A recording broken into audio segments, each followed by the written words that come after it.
Good afternoon, ladies and gentlemen, or I should say good evening because it's a little after 5.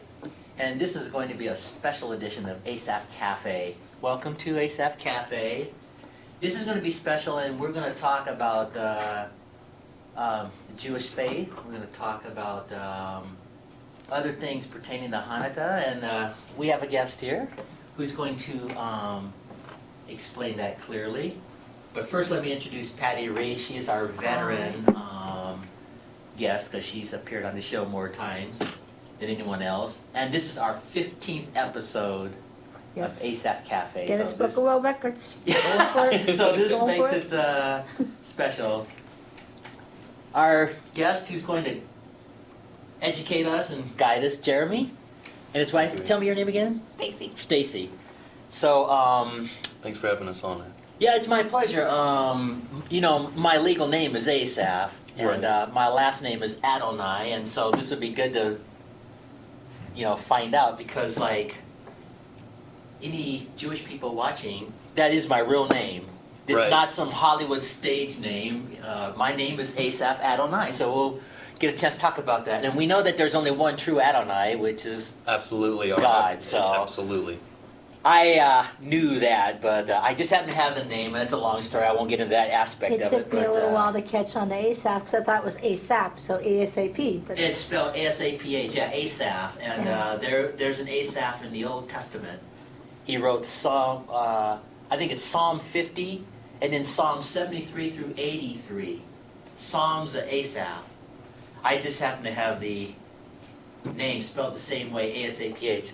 See, usually when you name your child You with a do Bible carry on. name, it's usually Matthew, Mark, Luke, and John. Right. Absolutely. you get to carry on. I don't know. I mean, you start getting into the Jewish faith, of course. and Well, you're yeah, there's definitely probably got a little some bit more. different names. Yeah, you But get to I carry mean, on. we Americanized folks, I guess is the way to put it. It's Matthew, Mark, Luke, and John. So I get to be an Asaph in life, and that's pretty cool. You get to carry on. Yeah, It's I unique get and to it's be actually Asaph. really cool. Legacy. I definitely honor that name. I think it's really cool. Yeah, so I am Asaph, and let's start off with a song that I think would be appropriate. Oh Holy Night.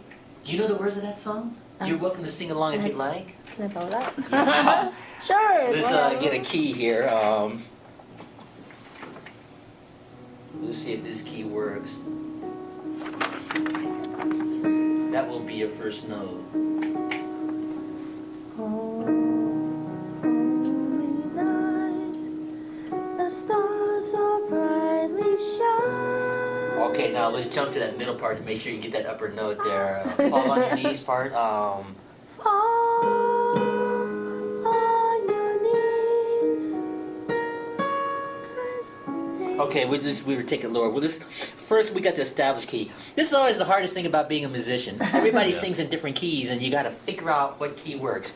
I'm ranging between now, first Okay. soprano, second soprano, first alto. Let's try this key here. Oh, holy night, stars are shining brightly. Okay, let's jump that middle part to make sure you got to fall on your knees. On your knees. Christ the day born. Oh, I gotta find it again. Okay. All right, let's just pick a key at random, and if you can't sing it, I'll just keep playing. Let's just do this key we're in. Okay. Oh Holy Night. Oh, holy night, the stars are brightly shining. It is the night of our dear Savior's birth. When lay the world in sin and agony, till he appeared and the soul felt its worth. A thrill of hope, the weary world rejoices, for yonder breaks a new and glorious morn. Fall on your knees. Oh, hear the angel's voice.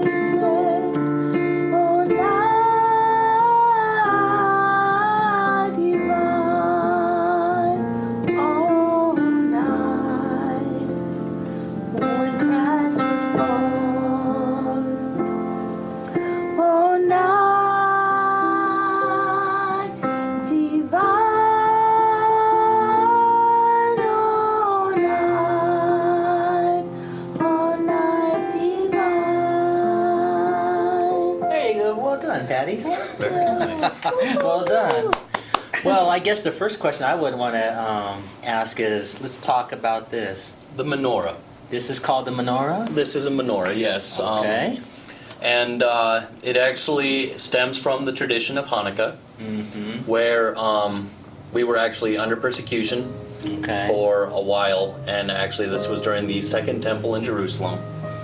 And we actually had our oil supply completely cut off. This is obviously a very short edition of the history. Okay, yeah.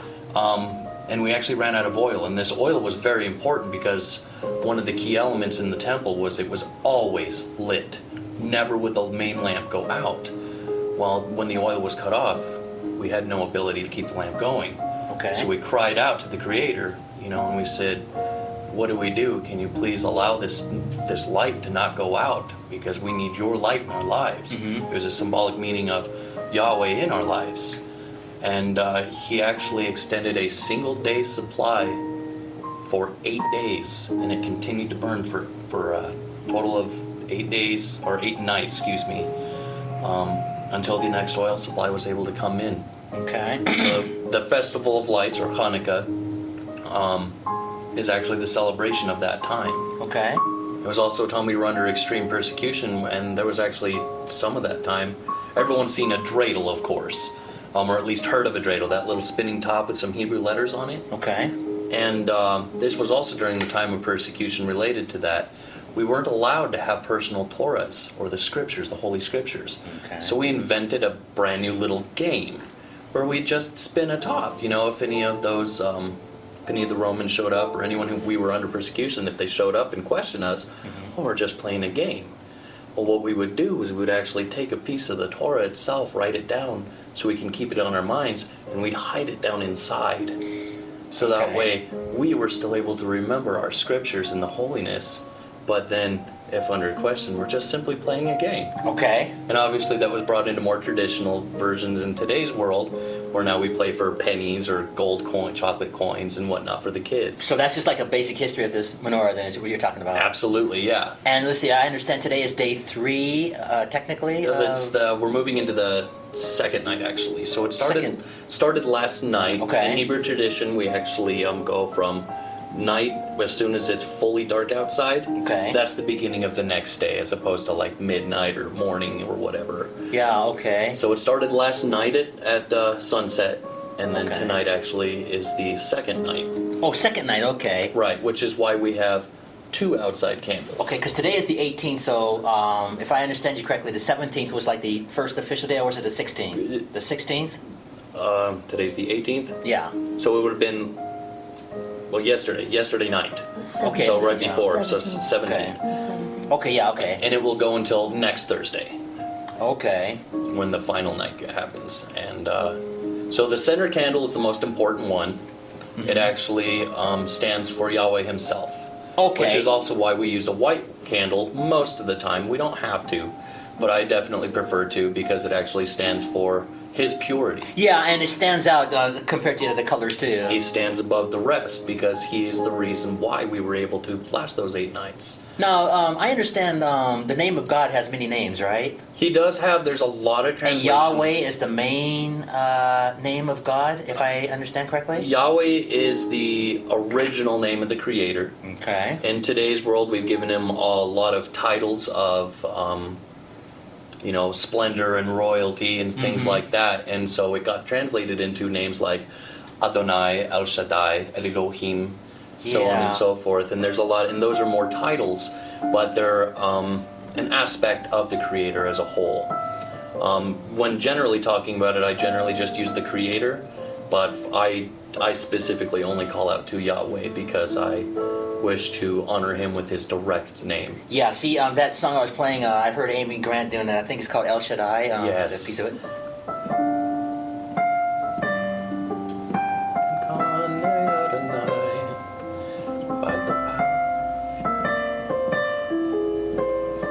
Something like that. Yeah. So I'm does- getting my does- Hebrew music together. Does the word Yahweh mean the creator then?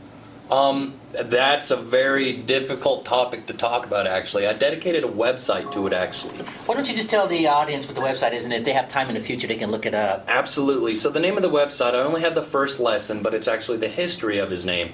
And it's yahwehisname.weebly.com. If you go there, you can look at it online, or you can actually download the PDF at the very bottom of the page. I haven't uploaded the second lesson, which is more tied to the law and how Jesus, or as we call him, his original name was Yahshua, which actually translates to Yahweh is salvation. That second lesson that I'm waiting to post on is just because I want to see if there's an actual audience that wants to know more. Okay, well, you just told our viewers, so if they have time, and they can probably look it up or Absolutely. whatever. And if I get enough requests, I'd be glad to put up a second Why don't you lesson. tell them a second time what that What the name is? Okay. no, that contact or that information you're giving. Absolutely. So that's Yahweh, YAHWEH, is his name, .weebly, which is WEEBLY.com. Great, perfect. So you can check into that information there. Now we talked about this menorah here, and we talked about the names of God, and of course I think Yahweh is the main name, right? If I Right, that's his understand it correctly. original holy name. Yeah, and I understand that they don't usually use that name. Jewish people don't use that name. A lot out of of respect for the Lord. Absolutely. Yeah, I thought so. A lot of the, especially in the Hasidic movement, Mhm. which there's four main branches. There's the Hasidic movement, which is like they're the I hate to use the word extremists, but they're the Okay. ones who take it the most serious. Okay. Then there's the second branch, which is Orthodox, the traditional Jew. There's what's called conservative, which is actually the movement that I follow, which is if it's written in the Bible that Yahweh said do this, we do it. Okay. But and if he says no, we don't, obviously. Yeah. But if it's something given from, like, say, Moses or something like that, it's open for interpretation. A lot of the times it's good advice to follow, but not always. And then there's also the reforms, which are more of the non-traditionals. I don't really know a proper way to explain the reform movement is just a more liberal idea behind Judaism. It's more just focused on the proud to be Jewish heritage and things Okay. like that, which Hebrew heritage technically. Israelites are just proud to be who they are. Good. I'm really glad to have both of you on this show today because, I know I'm not a Jewish person in real life. I just have a Hebrew name. But if I could be a Jewish person, I would love to be, if Actually, that were possible. But it is actually possible. well, maybe we'll talk about that someday. But I am a Christian, but and I know there's some differences, from what I understand, in Christianity and certain parts of the Jewish faith. Absolutely. Except for I think it's the Messianic, right? Did I pronounce it right? Yes, Messianic They're Judaism. the ones who believe in Jesus Christ as Savior too. Absolutely, and that's actually the movement that I directly follow. Yeah, I thought so, but some Correct. don't. But the Jewish people are still God's chosen people, so Right, absolutely. I like to have the highest respect for the Jewish people, even if there are some who may not recognize Christ as Savior necessarily, from my Absolutely. understanding. But I know the Messianic Jews do recognize Jesus Christ's death on the cross and so on. Absolutely. So this is cool having you both on here today. I am really humbled. I think this is going to be probably one of the best cafe shows I'll ever do. Well, I hope so. That'd yeah. be cool. Why don't you explain? I don't know how to pronounce that. What you're wearing? Well, this is sometimes called a kippah. It's also known as a yarmulke. Okay. And it's actually just a typical headdress that a lot of Jewish men wear, usually on Sabbath night or special occasions. This is actually the same yarmulke that I was married in. Oh. So it's got a lot of significance behind it. You were actually wearing that when you two got married. Yes, Huh? yes. We actually had a mixture because my wife actually is not Jewish. She, obviously she's being kind of adopted in a sense. Yeah. But, okay. She was actually raised Methodist. And Methodist, and she's So, switching over. yeah, and we actually had our ceremony in a Methodist church, but we also incorporated some of the Jewish beliefs. We were married under a Jewish tent covering, which is called a chuppah, Okay. and we had the representation actually here of the Holy Scriptures that was also present. And and I was wearing this as well as my prayer shawl. I actually brought my prayer shawl. Yeah, let's see that. Why don't you show our audience that? Okay. So the first thing is actually how to hold the thing together. Okay. These two clips right here are just known as talit clips. Okay, these individual ones, actually, this one's inscribed with one of the jewels that represents one of the 12 tribes. And it actually has the inscribed 10 commandments on it. Okay. Surrounded by the 2 lions to represent the tribe of Judah. Outside of that is the actual prayer shawl. Now this prayer shawl actually has Hebrew writings. Okay. Hebrew prayer. Can you show some of the Hebrew writing on camera and see if it'll show up? Absolutely. I'll actually show this entire neck piece here. You need help with that? I can hold one in, maybe. Go ahead here. This is a sacred garment. This is Okay. used during prayer as well as Sabbath services. And you had this when you were getting married. You were. Yes, I was wearing this as well. Okay. Because it was seen as a holy scene and something that should be absolutely honored to the Creator. Yeah, because marriage is a sacred, holy. A communion thing. for a man and a wife, and it's Yeah. only overseen by Yahweh Himself. Absolutely. And I know I don't want to offend anyone here, but I have to stand for truth. Marriage is between a man and a woman. Definitely seen Not a that. man and a man or a woman and a woman. And I know we live in a culture where people don't like to hear that, but that's Right. the truth. And so Right. this holding this prayer shawl Is should show our representation audience of that purity. how serious, the union between a man and a woman. And this is going to sound archaic, what I'm about to say, but all sexual relations should be between husband and wife. I definitely agree with that. And I'm not here to cast stones. I know a lot of people don't like to hear that, but it's supposed to be between a man and a wife and in legal marriage. And, a lot of people think, oh, God is just, not fun, he's a killjoy. But no, he's not. There's a reason for that. There's Absolutely. spiritual reasons, there's, Right. physical protections, like, diseases, like Right. Proverbs 5 talks about when you get some of those translations, So this is very beautiful that you were wearing this when you got married. Absolutely. And the white is the biggest importance of all, because in the Jewish religion, the biggest focus is actually just on purity. Right. Not necessarily, none of us are perfect, nowhere Well, no. near.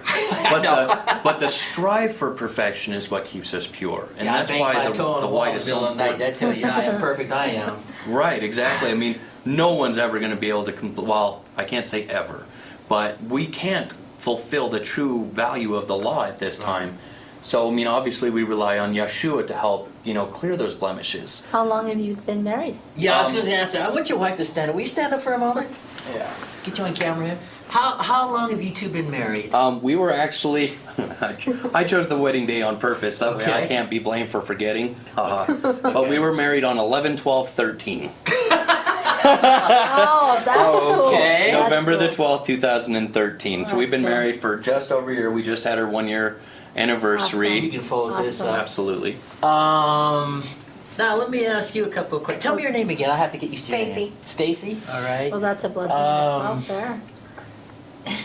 So what is it like being married to a Hebrew Jewish person? Did I say that right? Yeah, the Jewish or Hebrew. Hebrew. Okay. Hebrew is by birth. Jewish is actually by choice. Okay. And believe it or not, actually, it started out with I have some Hebrew past, but I originally was not raised Jewish.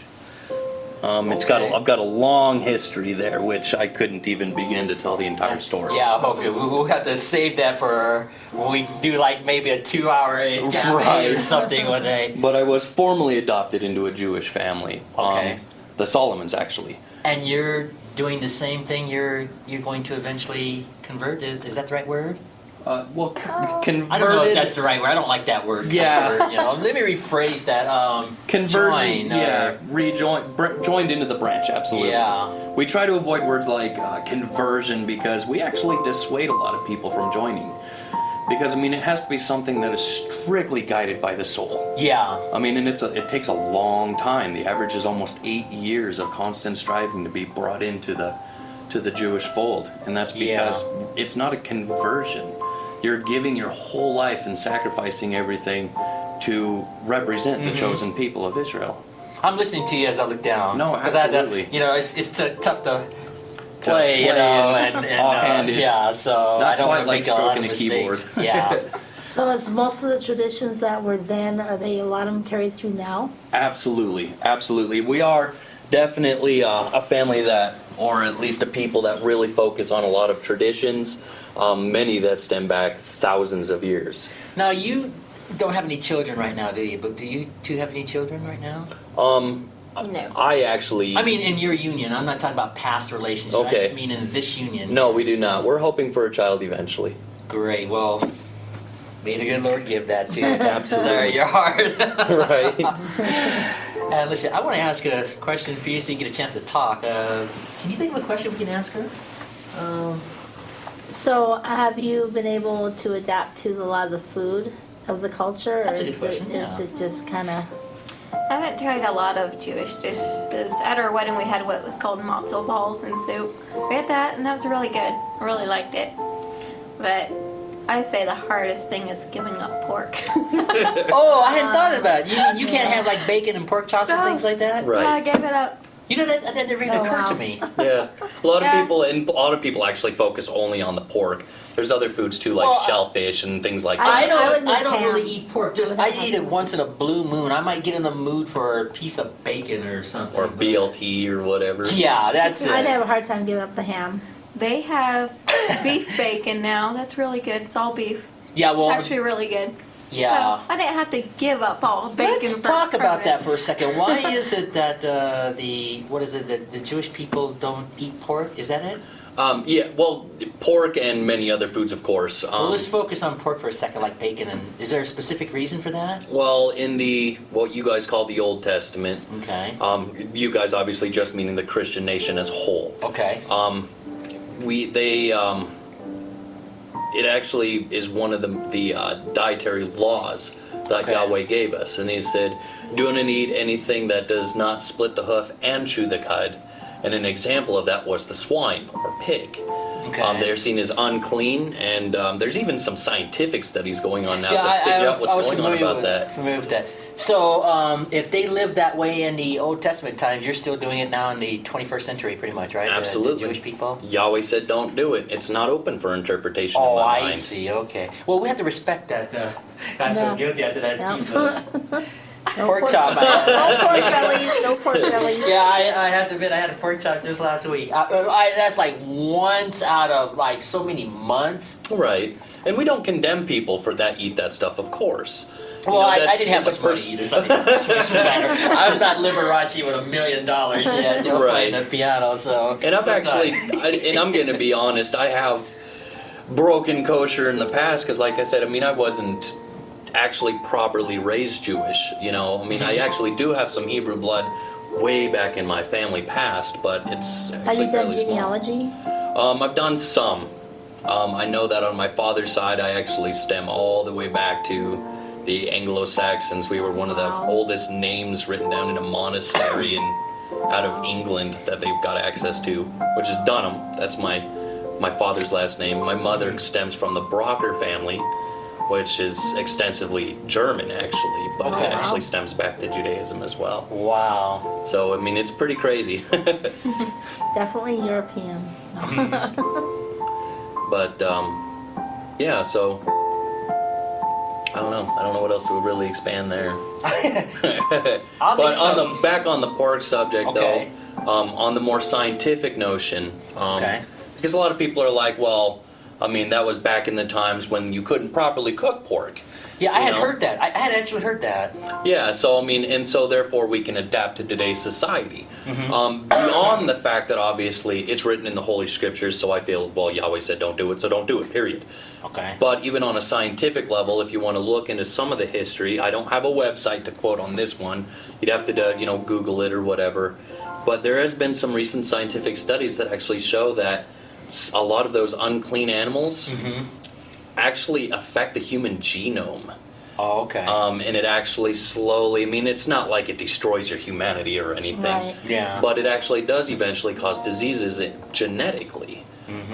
It's funny because one of the scriptures actually says, I will visit your iniquities to the third and fourth generation. Yeah. And they're actually finding kids with like Down syndrome, obviously, bad situations like that. Bird flu. are usually stems from family where a main portion of their diet has been pork products. And it's 4 generations from the start of that downsize that it's actually visiting them. And so they're actually saying that it takes up to 4 generations Right. to remove that same stigma, or to remove that same, genetic defects. But you can remove it 4 generations later. So once again, adhering strictly to the scripture, it says, I'll visit that iniquity or that punishment all the way to the 4th generation. Well, I guess I'll never have a Monte Cristo then. Yeah, I'm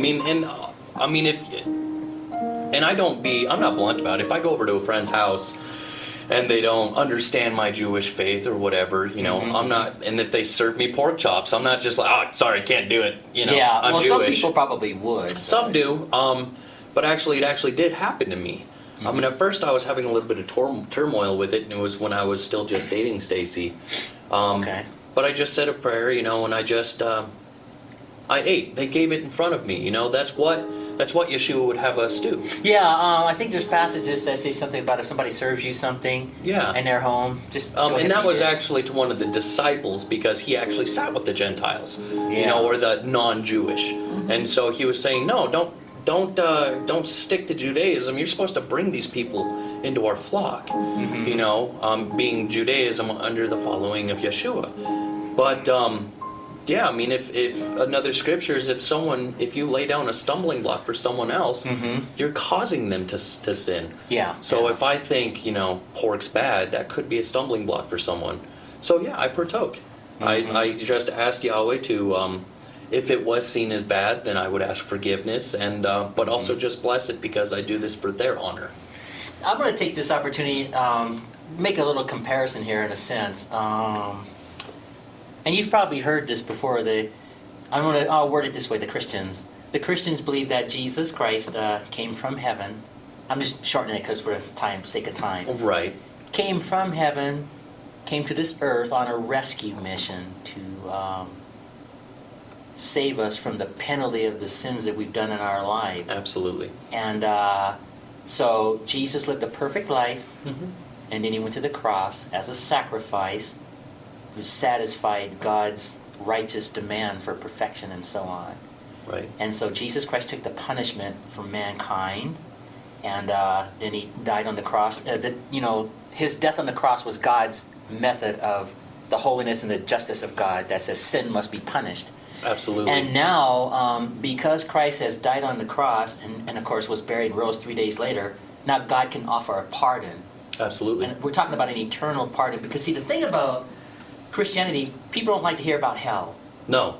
But the thing is, we're under a death sentence. I'm not talking about when you die at the end of your life. I don't mean that death. I am talking about eternal death. Eternal death, which is separation in a place called hell. And I know people don't like to hear that when you mention hell, but that's what the Bible teaches. And so God sent his son on a rescue mission. Right. And I like using that term. When you listen to Franklin Graham, he uses that term. Right. God sent his son on a rescue mission to save us from the penalty of our sin. And now, because that death penalty has been paid, God can offer a pardon if the person turns from his sins and by faith receives Christ into his heart as a Savior by asking Jesus to be a Savior, or however you word it. That's the basic Christian message, and I don't know everything about the Jewish faith, whether they believe that or not. But according to the Christians, not necessarily Messianic Jewish people, but the Christians, that's what the Christian faith believes and teaches. Absolutely. According to the New Testament. And I understand the Messianic Jews believe that too. But To a very large extent, yeah, yes. some Jewish people don't, and I have to respect that. But that's basically the gospel message in a nutshell, which Absolutely. has been gone out for a millennia more. Oh yeah. But some people just have trouble accepting that truth Oh, absolutely. for whatever reason. I don't know why, but they do. And I think it's just because, why was some guy 2,000 years ago, why would he even bother to save me? I'm just some dude 2,000 years later, or woman, and what kind of power does this man, quote unquote, even really have? Yeah. And Well, I think what it is, people think that let me word it this way. There are good people in the world. What I mean by that is, they do kind things like, say, feed, hungry and so on. And, yeah.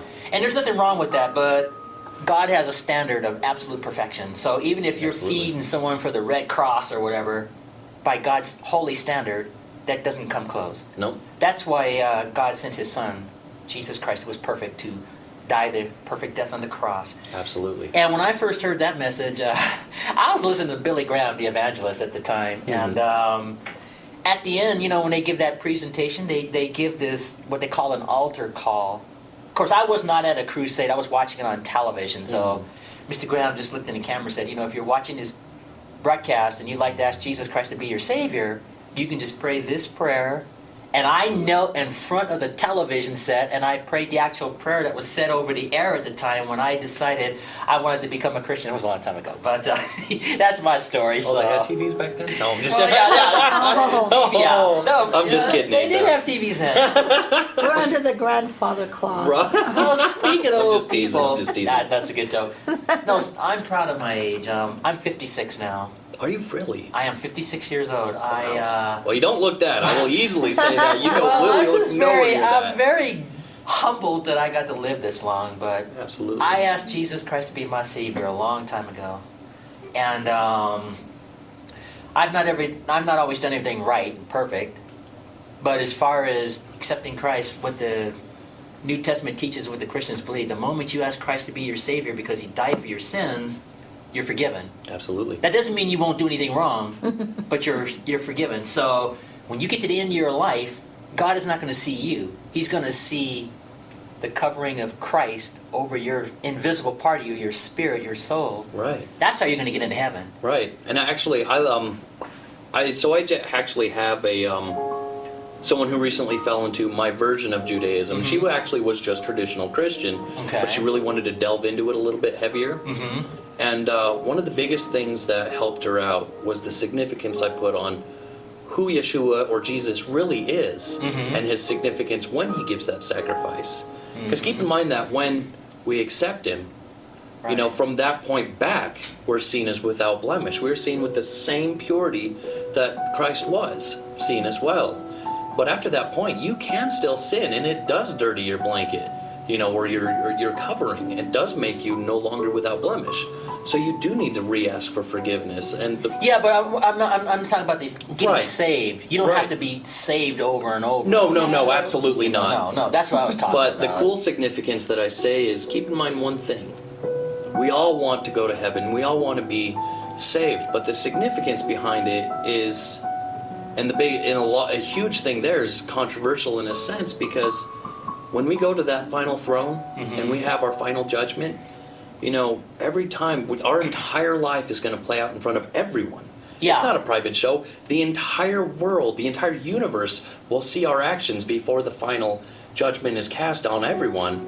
Yeah, but see, And the thing you every won't have to sin that we fear- have, Jesus instead is going to come forward and he's going to say, "No, Dad, Yeah, what are I you know. talking about?" That's what I was going to say. You don't have to fear that. You don't No. have to fear the consequences of whatever life you live, good, bad, or indifferent, or good, bad, and ugly, like that Clint Eastwood movie. And then Right. one of the things I used to tell my kids, it was kind of a joke, but I'd say, do you know why all children throughout America never get 365 presents every time Christmas comes? And they go, why? I said, because you guys can't be perfect all the time. Oh, that's kind of cool. We're I not like that. supposed to be. I was thinking of that song, How Excellent Is Your Name. Did I do that right? Let me do it again.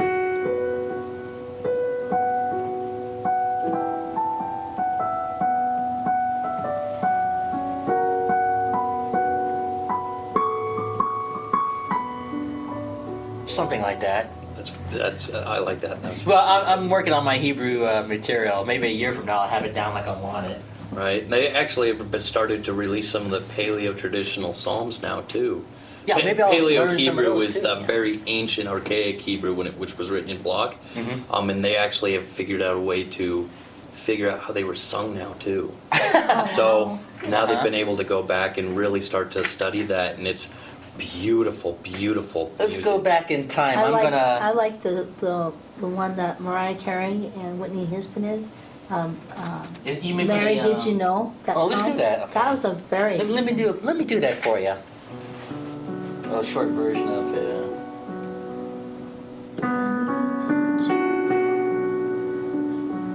Your baby boy would grow to be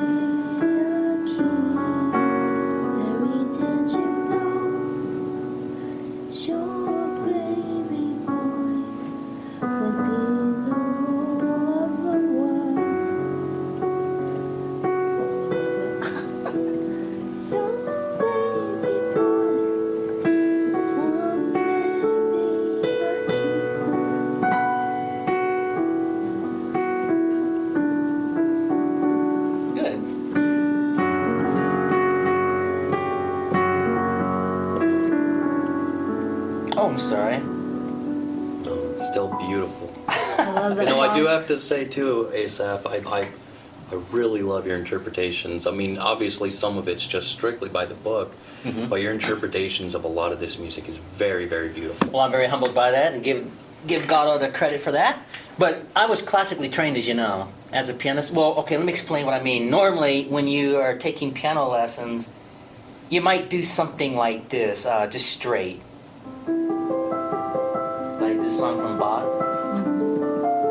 You might do something, you know, just literally straight, you know, when you're learning. And then choir, they And- have you do the. Yeah, well, I know. But when I do popular music, like, let's say Strangers Tonight. Let's go to Sinatra for a second to give you an idea.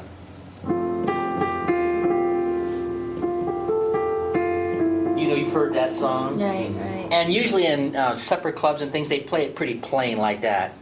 Now, I was taught how to take any popular song and make it sound like classical music. Like, let's do Santa Lucia, for example. Normally, it'll sound like this. Okay,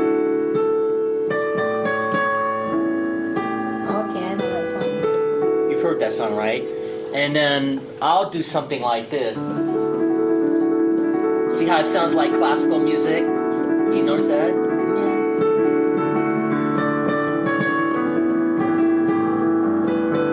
Liberace does that too. Yeah. I'm gonna stop right there, but see, that gives you an idea. And I'll do an octave higher, you know, see? But my point is, I was trained how to do that, to take any popular song and make it sound like classical music, because, you know, there's not a big demand for classical music, like Chopin, Rachmaninoff, and Beethoven, and so Right, on. right. Like, as far as cruise ships. Well, they did the fifth of Right. Beethoven. Hotels, you know, that sort of thing.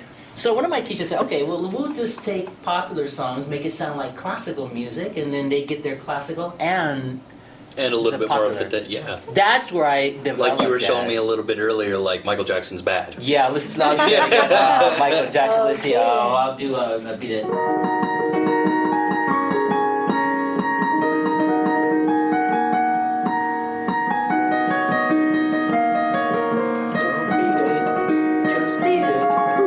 It's hard to play that on these kind of instruments, but that gives you an idea. I'm missing it in there somewhere. But my point is, yeah, I can take any popular song and make it sound like classical music. But I trained for a year to be able to do that. Oh, So that is yeah. just my style. So when we talk about interpretation, that's just my own style. That's cool. That's a And good the I'd love to teachers- see what you can do with Hebrew music, honestly. Yeah, just to be able to I might. take it Let's traditional do and- that. Marty gets tuned for a second. Hold on. Let me do that again. I might do something like this one day. Let me do it again.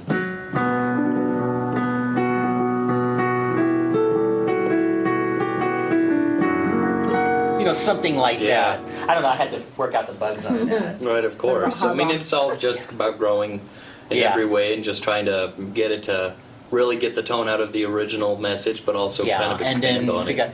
And see, the thing, this might be interesting. When you're doing classical music, let's say like the intro to Moonlight Sonata, for example. Let me do this for a second. I'll make a point here. Everybody's heard this. This is the intro to Moonlight Sonata by Beethoven. You've heard this song? Absolutely. Now, the point that I'm making is when you do classical music, like when you prepare a classical song, you have to take your fingers and memorize each finger with each note that you play. Mm-hmm. That is one of the reasons why people don't like to prepare classical music. And then you will play it the same way every time. Right. See, you have to memorize each finger with each note, and everybody's hands are different, so they're not going to use the same fingers. Right. Now, with popular music, you get more liberties with what fingers you're going to use Right. and the way it's played. Like you listen to Roger Williams and Liberace, and they're always doing their little stuff. Yeah, yeah, yeah. And so I was trained too, and of course nobody does that stuff the same way. Right. Just So, like having 5 chefs in the same room.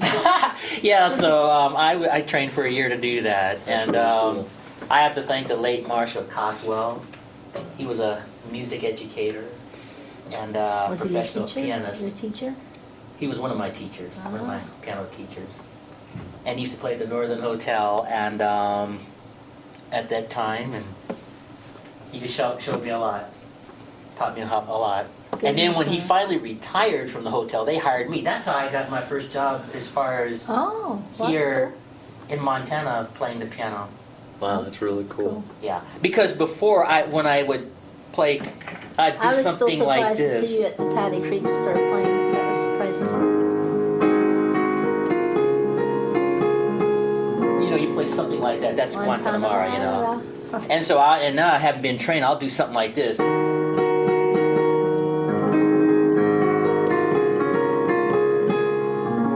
See, something like this. Kind of just get that. Better version. You know. Much better version. Yeah, just well, there's something wrong with the other version because usually in supper clubs they do it the plain. Right, Plain. right. So I just was trying to make it sound classical. Well, You know, it's weird too it's because the way that you were able to dance your fingers across, really weird analogy, but at the same time, just in my mind, I like to picture a lot of music. Yeah. It kind of sounds like, you know, a rainstorm, and every raindrop is another note. You know, you have the main bass line, Yeah. and that's maybe your, you know, your thunder strikes, obviously, the main bottom line bass.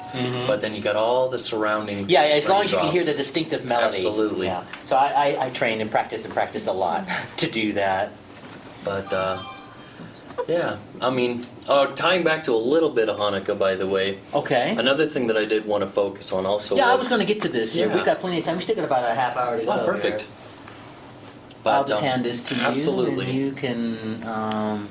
So this is actually a miniature version, of course, of our Torah, which is the Holy Scriptures, and it's just a scroll base, and it's actually we treat this as very, very holy. And even though this Now, what is that called? What? What you're holding? This is Torah. No, that's Torah. Okay. Yeah, that's, Torah, which is traditionally the first 5 books of. Okay. It's the first 5 books of the Bible. Though we actually don't actually call it a Bible, it's just the Scriptures. Or there is a more contemporary name for it, which is Tanakh, Okay. which is all of the Old Testament. Well, see if we can get that on camera if you get that open. Right, there we go. It's a little hard because this is a handmade one, and actually I have to give a Okay. shout out to Shofars from Afar. Okay. This is all traditional Jewish stuff. I actually got all of my stuff from them. Okay. And it's actually like my my prayer shawl was handcrafted in Israel. Okay. So I mean, there's a lot of beautiful things Oh, that's about a this. case. Oh. So that's just Okay. the case, and then And then the inside scriptures here, are inside there, for real? Those are the Absolutely. real scriptures? Is that This the is- Old Testament? This is the Old Testament. Is that the book of Isaiah? Oh my God, it's so small. So I'd have to It's actually the Torah, find. it's the first 5 books. Yeah, this is all actually written in Hebrew. Oh, I Oh see. my So Okay. and it's Wow. very, very small. Uh-huh. So I mean, I don't even know if they can focus that far. So then that on must it, be but- the, what they call it, the Pentateuch, right? The first 5 books of the... Correct.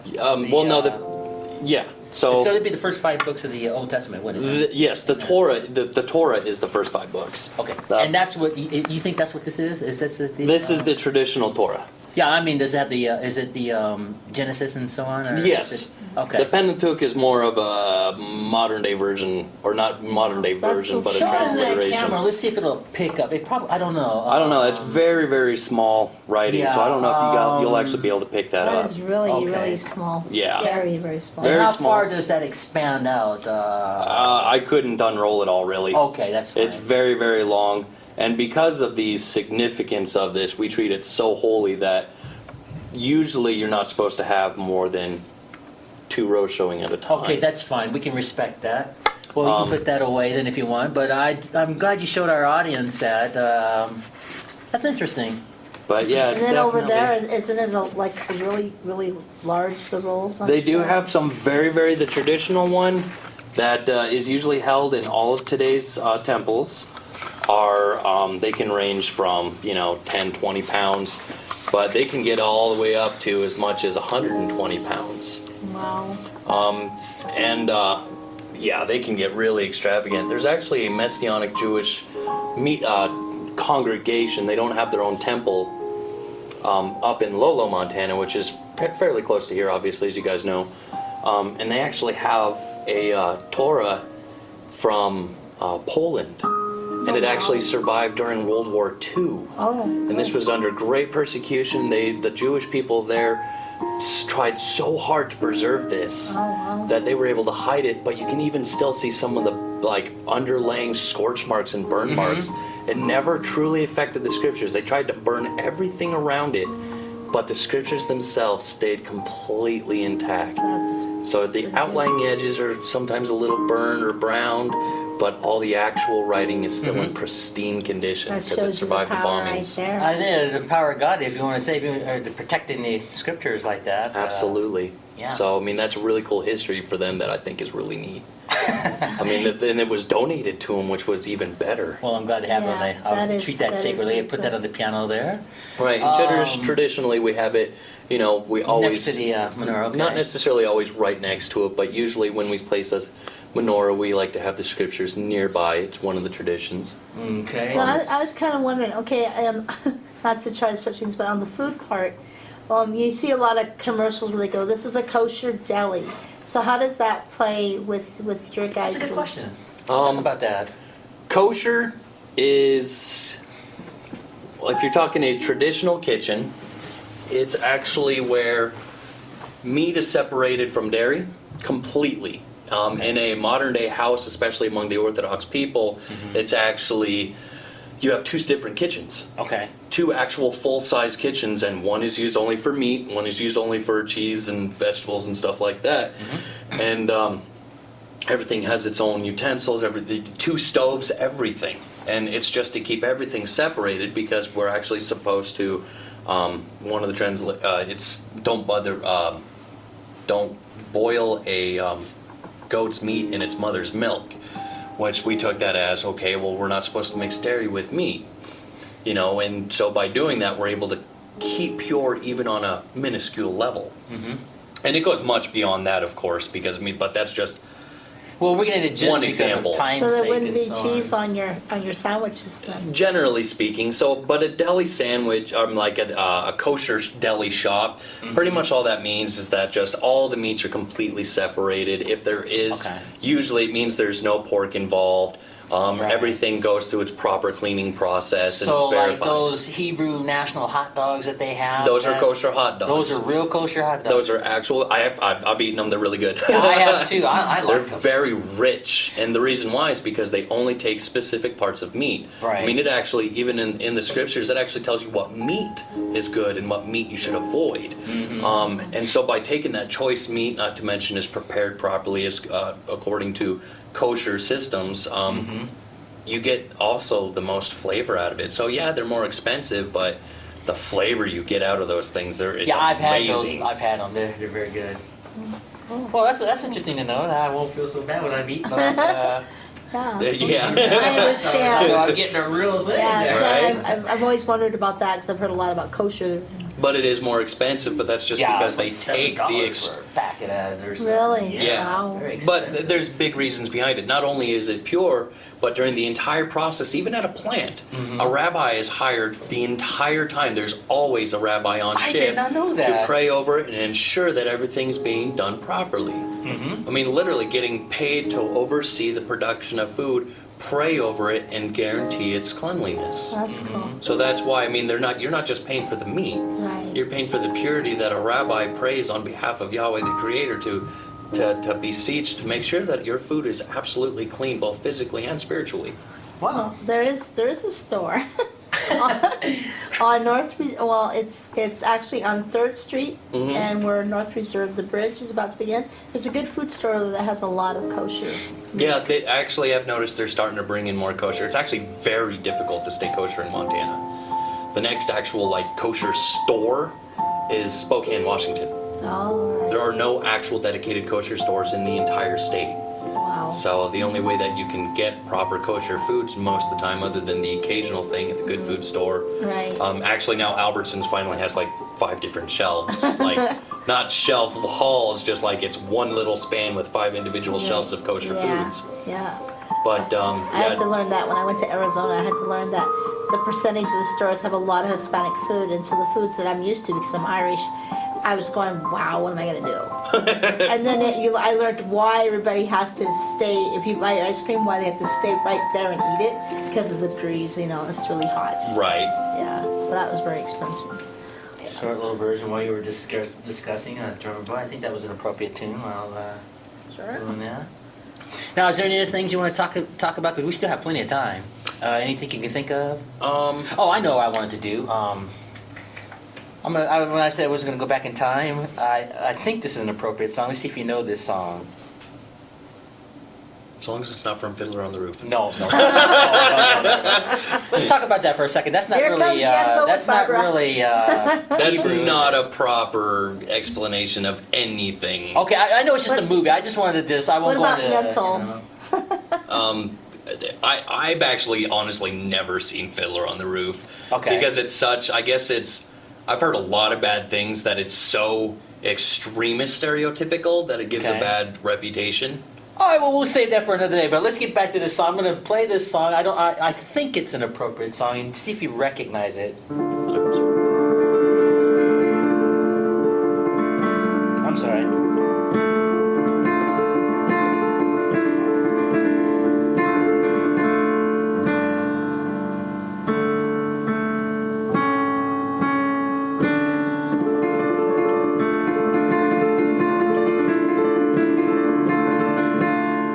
You recognize it? Oh, Let My People Go. Oh my gosh, oh wow. I'll do it sounded again. familiar. It did sound very familiar. Okay. See, this part just kind of represents what they were going through, I think, before the freedom came. Yeah, absolutely. Started doing these kind of pianos.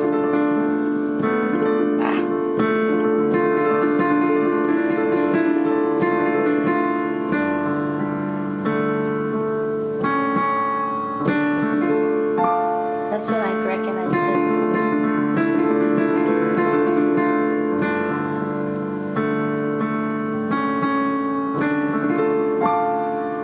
Nice. I like that.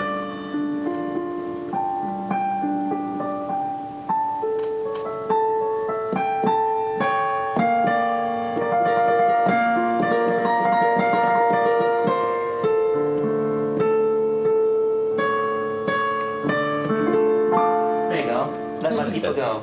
There you go. I like that. Okay, I guess that is an appropriate song for. Have you seen the movie Yentl? Yentl? Yeah. I haven't. Oh, that But Barbara Streisand. Yeah, was in I that didn't one. see that, so I wouldn't know. It was pretty good. Is Pretty it? good, It yeah. probably is, but when you have these Hollywood films, you don't know how true to Hebrew. Well, it was almost like Victor Victoria, but with a Jewish twist. I don't know Victor Victoria either. Yeah, Honestly. I don't know that either. That was so. Julie Andrews. She played a woman that pretended to be a man, pretending to be a woman. That's the only way she could get a job. Boy, in that sounds entertainment film. complicated. Yeah, and her and Rip Torn were in it, and it was the only way she could actually get into the musical business in her character. Oh wow. And so Barbara Streisand, she is wanting to fit in with the boys, you might say, right? So she decides to play that she's a man learning the Jewish faith. And Okay. one of her colleagues she falls in love with, and he becomes her best friend. But then when other things get a little bit more, he's like, "Oh my goodness, you're not a man." So yeah, it's pretty good. If you get a chance, you should see it. Okay. But they had a lot of. But like we were saying, we don't know a how lot of true to the traditions. Hebrew some of these Hollywood films are. They take a lot of artistic license too. Right. Like, Well, especially like the movie Noah, the new one. oh, I heard some Very- bad things about that. Oh my It was goodness. interesting, I'll tell you that much. I actually own it, but Oh, only you do? because Okay. yeah, I do own it. Definitely not a traditional twist. Definitely different, but at the same time, it does have some good highlights. I don't want to condone it. I mean, I don't want to put it down at all. No, I'm not putting it down. But at the it's just, same time, know, it was an interesting way Okay. to put things. But I see. one that is very traditional that I felt actually was a very good interpretation was a Disney animated film, The Prince of Egypt. Oh, let's talk about that for a second. Here's a song I've from seen- here. I've seen that. That was very good. The Mariah Carey song. If I can remember here, hold on.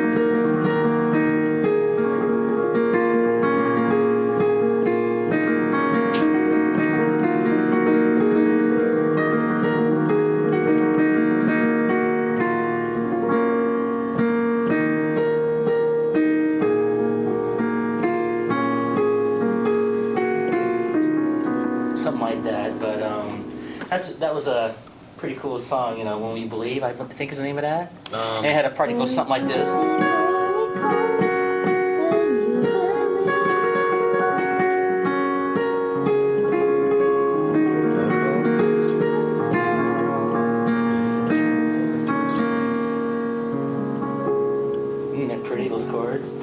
Yeah, that was a pretty Beautiful cool. song. I really did like that Prince of Egypt. You know, I understand it took 4 years to make that cartoon. I heard that too. That's pretty Yeah. amazing. That's Well, because That they is- were wow. using Hebrew consultants, and Right. and I think it was shot in the Holy Land for real or something like that. In Well, Israel. a lot of the Disney footage, what they do is they actually take real things and they animate it from the real things. Yeah, right. Yeah. Just like when they did Tarzan, they had actually a real skateboarder. So when you do the cartoon, it looks like he's just gliding through all the tree branches. But it was actually a dude skateboarder riding that the was rail or running something. through the street. Yeah. Oh wow. Yeah. Yeah. And That's kinda cool. you know, another thing I liked about that Prince of Egypt cartoon, some lyric about that song. You know, when Moses thought he was a nobody, Right. and the father-in-law was telling him, you know, to think of the whole spectrum of the thing. Right. Oh yeah, just You know what I'm talking about? That scene. yeah, when, the one where it just look at your life, look at your yeah, life look at through your life, heaven's. right, through heaven's. Yeah. Yeah. There's a lot of spiritual truths in that. When I you look think, at just you a single piece in a tapestry, it's only a piece. But when you look Yeah. at the whole tapestry, look what it is. know. Or Yeah. God sees the whole. Right, A lot exactly. deeper. Goes beyond sight. It really does. I definitely have to say for an animated film, and I kind of feel stupid or embarrassed at it, but at the same time, when the interpretation of when Moses is actually approaches the burning bush, I don't know what it is, but like I got really emotional at that. I because- can imagine. Imagine seeing a burning bush that doesn't get consumed. I'd be like, man, well, I must have had some cabbage last night. Yeah, but to me, I mean, You because, know. I mean, my pursuit in the scriptures, because I'm not a proper theologian or anything. Yeah, but neither am I. I've been delving very heavily into the history and the transliterations versus translations and all the Paleo Hebrew versus today's Hebrew versus the Greek and Aramaic and all that fun stuff. I've been really delving into that.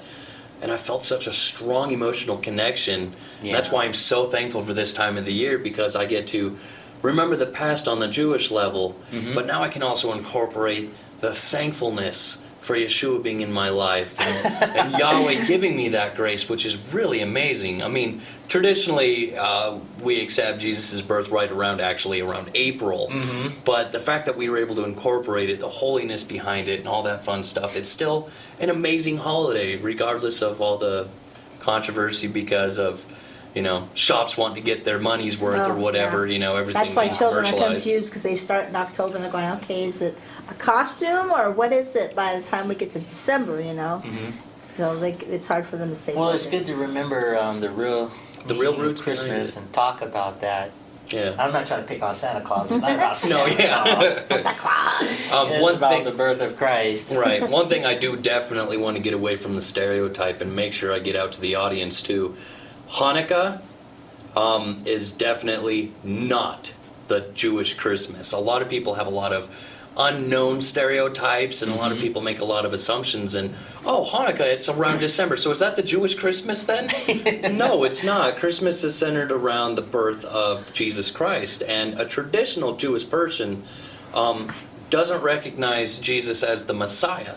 They do view him as a proper prophet or a holy person who followed under Yahweh, but they don't necessarily see him as the Messiah. So it's definitely not don't condemn them for it, Right. because they don't understand who he truly was.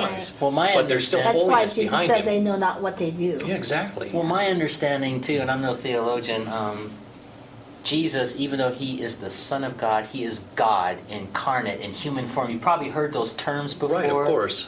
And that's like a mystery. It's like, it's a beautiful thing, but a mystery, how the creator of the universe, in the second person of Jesus Christ, can come to this earth in a human form as a Right. baby.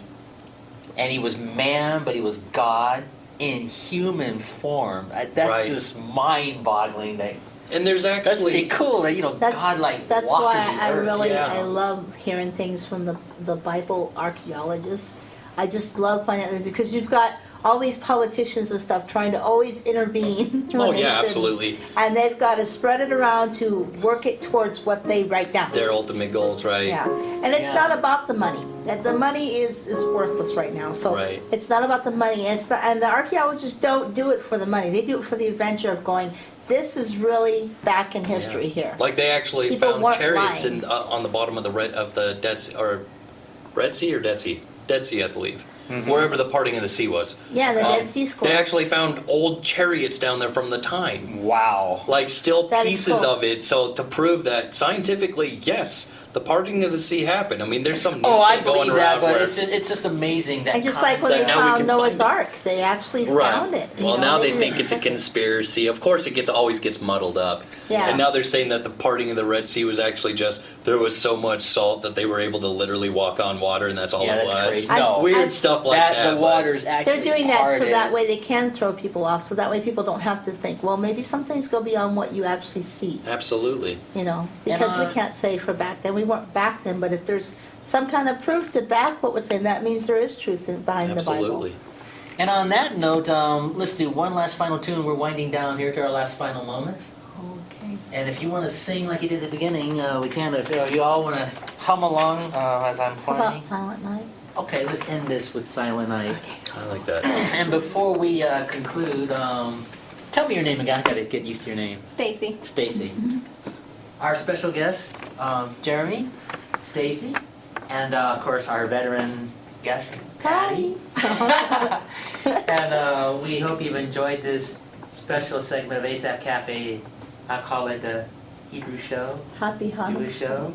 Happy Hanukkah, did they say that? Yeah, Happy Yeah, Hanukkah. happy Hanukkah. Feliz Navidad. Well, you know what I'm putting, Feliz Navidad, Absolutely. or Merry Christmas, but remember, Christ did come to this earth and paid the penalty for our sins, died on the cross, and you can research the rest in the New Testament. I think it's John chapter 3. You know, John 3:16, for God so loved the world, he gave his only son, Yeah. whoever believes in him will not perish. So you can investigate that, and Also, remember this, no matter where you go for Christmas, there you are. so anyway, we're going to conclude with, what was that song? Silent Night. Let's do that real quick. Absolutely. Thank you so much for having us, Asa. Oh, my pleasure. Silent night, holy night, all is calm, all is bright, brown young virgin mother and child, holy infant, so tender and mild, sleep in heavenly peace, sleep in heavenly peace. Thank you Okay, for little- both being part of my show, and of course, Patti. Cool. This was probably one of the best shows I've ever done as far as the cafe. Lots of meaning. Lots Yes. of meaning. And on that note, ladies and gentlemen, until our next show, Maranatha.